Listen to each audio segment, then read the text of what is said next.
So this is the inside of the rear window frame, and I just wanted to show you quickly where we actually sand the window frame inside. So on the internal structures you can see what I was talking about. This is the bonding surface to join this internal structure to this internal structure.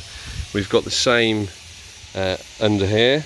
This internal structure and this internal structure is separate, and we actually bond them together using carbon cloth.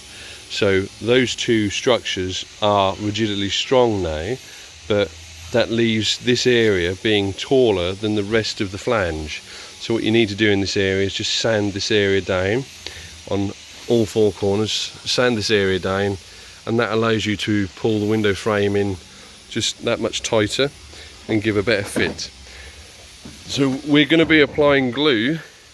So anywhere we're applying glue, we sand down to bare carbon, taking the shine off the surface.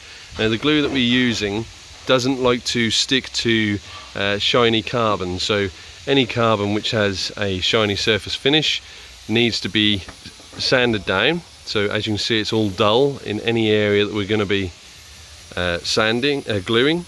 So all these areas are going to be a glue joint all the way around and along the top, all the way around to the very side again. So that's a complete glue joint there. When we glue it, we're obviously going to fill this area in very deep glue when we do it, as well as this area. This is a glue joint all the way around, so the entire window frame is a glue joint there. And there's also a glue joint just on the underside. This is the underside of the gutter, the new gutter. That's a glue joint, so we've pre-sanded that, ready to go to be glued once the final fit is done. As you can see around this area as well, there's a glue joint where it sits on top of the rear quarter, so we've sanded that. All those areas need to be sanded back to bare carbon. Once they're sanded, you need to use some acetone, clean the carbon dust off. So blow the dust off. I would blow the dust off first with the airline, then clean it off with some acetone, degrease it basically. The acetone removes the final dust. And then when you come to the car, as you can see, Ray is now prepping the surface along the roof for the glue to be applied. So as you can see, the surface finish of the carbon is shiny. For the glue to stick to it, it needs to be a matte finish, and the matte finish is exactly the same principle as paint. That dull finish with the scratches allow the glue to grab into the actual scratches and make a good sealed joint. So we want a good sealed joint along the roof because we don't want any water leaks. If you don't seal this joint properly, you can imagine the water is just going to come straight in the car and down into the parcel shelf. So that's the key fact along the roof, a good glue joint. I'm now going to remove the paint down to bare metal in this area.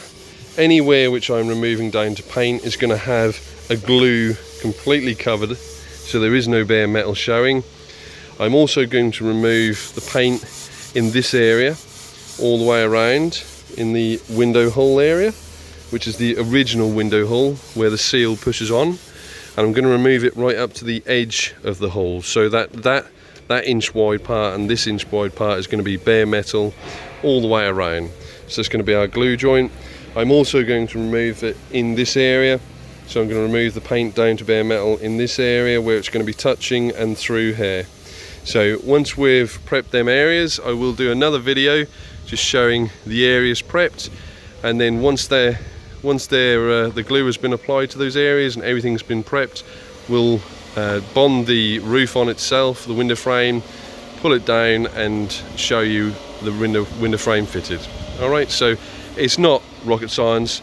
The key fact to fitting one of these roofs properly is to make sure that you've sanded and prepped the internal structures and making sure that the roof is fitting nice and tight and pulled in. So the next video will be showing the actual roof glued.